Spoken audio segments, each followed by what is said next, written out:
you're talking about being at Disney. Disneyland? You were talking about Mickey Mouse. This is the worst podcast. So no, I got started at Disney when I was a student at USC and needed a summer job, and I was a film. I don't think I was a film. It doesn't matter. I was studying something. I think I was probably undeclared. And I applied for an internship at Disney Interactive Studios, making video games. It was a creative development internship, and I had no idea what it was. And I was unemployed at the time, and my parents had cut me off. So the same day I applied to work at Disney, I also applied to work at the Outback Steakhouse. It was a pretty awesome day in my life. So my pickup truck's sad. On the next day, I went to see Harry Potter 3 by myself on my birthday. So it was really good. I had no friends in LA at the time, and it was the summer. Anyway, so I get this job, and one of the first things they ask us to do is I worked for this great guy. His name's Chris Takami. He was a creative development director there, and it was before, I kind of mentioned it the other day, about the indie game scene, how working at a publisher, mid-sized developers would bring in their pitch for a game, and a lot of it was art, and there was sometimes a vertical slice that they put together, but it was really just kind of art and a pitch, and that was really what my job entailed. It was seeing these things and then doing them internally as well. And Disney had been trying to crack a couple larger concepts, so they created this intern program of I think there was 6 of us, where they said, hey, work with this guy who was a designer and sort of a creative director, and put together a pitch for a game that you would play, because we have no idea how to tackle this property. And the property at the time is Mickey, and that was. Was that Mickey Mouse? Mickey Mouse. Sorry, I don't mean to. For the readers at home, yeah. Yeah. So we got to work making a video game that would ultimately become Epic Mickey, which was 8 years ago. It was me and a few guys sat in a room all summer, and we were getting paid, which was cool, but there was no sort of avenue for us to pitch anything, and we were working on this game about. We'd all kind of been through orientation and learned about this character. We kind of learned the history of the company, and Walt had created this character, Oswald the Lucky Rabbit, and then lost the rights to him. Walt Disney. Sorry. Walt Kasavin. Walt Kasavin,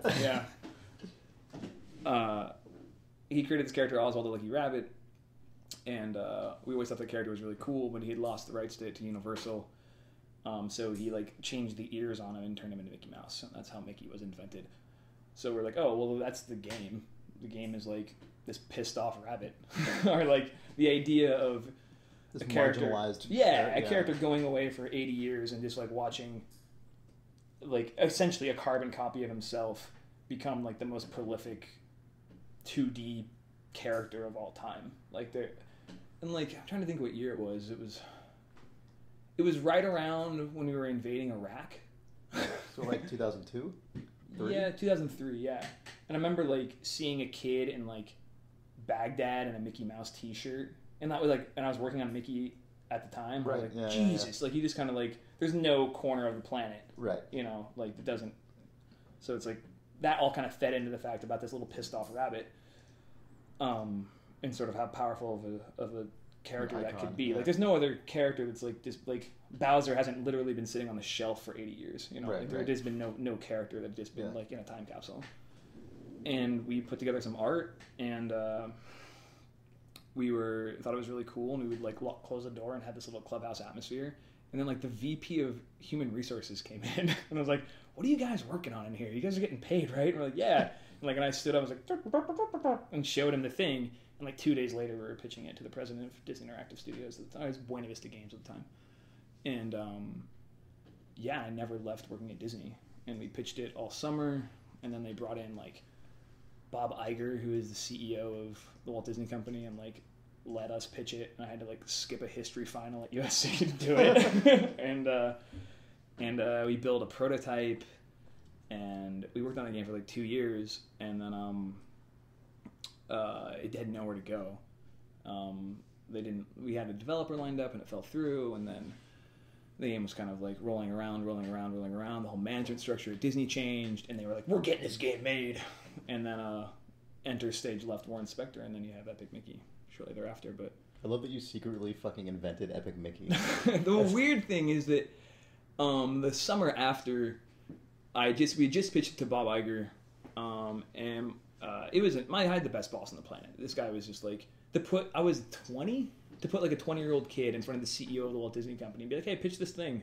Like, who does that? Like, who doesn't just be like, go to your room, kid, like stuff you back in there, take a cigar out, and go like get a promotion, you know? Like, who the fuck does that? So he just, I mean, what a mensch. It would have been nice if he had taken the cigar out no matter what, though. And Yeah, going, it's like, why you can't smoke in here, man? Like, this is California. So I remember we pitched the game, and I sat down. There was a room with like 7 people, and it was like Bob Iger and like his like guy. And then this other guy. Well, he's like a guy you don't know. He doesn't just like enter. He says his name. He's like Steve. Right. Oh, he never guy. says his Yeah. This guy. And the head of Disney Interactive. Steve Cassatt, we'll call him. Yeah, it's French. Steve Gaynor actually was his guy. A bespectacled, 22-year-old Steve Gaynor. Bespectacled. You know, he was spotted. Anyway. The rare spotted gainer. So I remember we pitched the game, and Bob Iger was like, so this Oswald, like, do we own him? He's ours, right? We own him, right? And he was like, actually, no. I don't think the company owns him. We think Universal owns him because we had the Disney, like the interactive lawyers, like looking into it. He's like, huh? All right. Well, I really like this. This is great. This is really awesome. This is really fantastic. Really great. And then just like left, and that was the end of it. I was like, okay. So like 3 weeks later, I was at home reading ESPN.com. And I was like scrolling through, and I actually have a screen cap of it. Yeah, On my I remember that. I remember that article because I Yeah. wrote about it for Kama Sutra. And it was like, Disney Company trades Al Michaels for a rabbit, and I instantly knew what it was, and I was like, what? So Al Michaels went to NBC Universal to do like Football Night in America, and they got the rights to Oswald the Lucky Rabbit. Yeah. And I Funny called my fucking boss, shit. and he was in Vegas at the time. I remember because it was a Friday night. I was at home reading about animated characters on the internet. Yeah. I was like, oh my god. So then there was this whole movement around Oswald, and they brought Oswald back to the company and put out all this merchandise. And like Bob Iger came to the studio like about like 6 months later and said, okay guys, I got you Oswald, like make the game. Like, why aren't you guys making the game? Like, make the game. Where's the game? Exactly. Like, can I play the game? No. And at that time they'd hired me full time, and I was working on other stuff. Yeah, that was the crazy thing. And then like you were down at like Disneyland, like a month ago? Not even. Yeah, it was like Oswald. They're rebuilding a huge chunk of California Adventure, which is one of the Disneyland theme parks, as this 1930s Hollywood thing, and on all of the walls is a picture of Oswald the Lucky Rabbit, like with his hammer and nails, like we're rebuilding Disneyland. Like what? So Yeah. that's weird. Yeah. It's just weird when I see like a guy in an Oswald T-shirt and Yeah. you're like, you know, I like got in a car wreck. That was me. Like 8 years ago. I wouldn't be on that guy. It's kind of weird. Or would it? Didn't you also sketch the logo or something? Yeah. Oh my God. Yeah. So the logo, the dripping ink. This is Mickey why you're logo, called Famous Vanaman, by the way. Yeah. Let's just settle it now. It was on. That's what you love. It was on a Post-it that summer. It was like I was like dicking around, and I had no art skills, but I worked with 2 amazing artists. 3, a guy named Justin Hunt, who I think is at DreamWorks, a guy named Sean Jimenez, and a guy named Jasser Membrano, and those guys are amazing. So check out their art. I don't know if they're selling any of it, but buy it if they are. Anyway, like they were all amazing artists, and I had no skills, but I was like doing the GDD, and it's a game design document. Kasavin. Excuse me, Kasavin. GDD Kasavin, GDD designer of Kasavin. Bastion. And I like had a Post-it, and I like did this really, and it was like even with my left hand or something. I did this really horribly off model Mickey like I remember just like making You actually pooped. I actually onto shit the... onto a Post-it and then squished it like a Rorschach test, and that's what it came out. But no, I put that on there, and I ended up scanning it in, and that was what I put on every GDD. And then we went to PAX. Was it? It was And somewhere just where there's just fucking everywhere, It's immaculately Just rendered. everywhere. Ink, Like ink. it clearly been rebuilt in Illustrator, but to this tiniest little thing. And I have the Post-it like in a flat file, I think, in my room. It blows my mind Yeah. that you fucking were responsible for all this shit. And it was like hilarious to me. I was in college. Like it was. But you didn't actually end up working on the game itself, did you? No, that was all done in Austin. You were at Telltale by then. probably.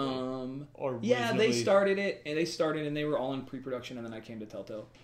Like, I knew I needed to make games like at a developer. So you guys should stay tuned to the next exciting episode of Idle Thumbs when we tell you how Phaedrus was almost in the Jurassic Park game.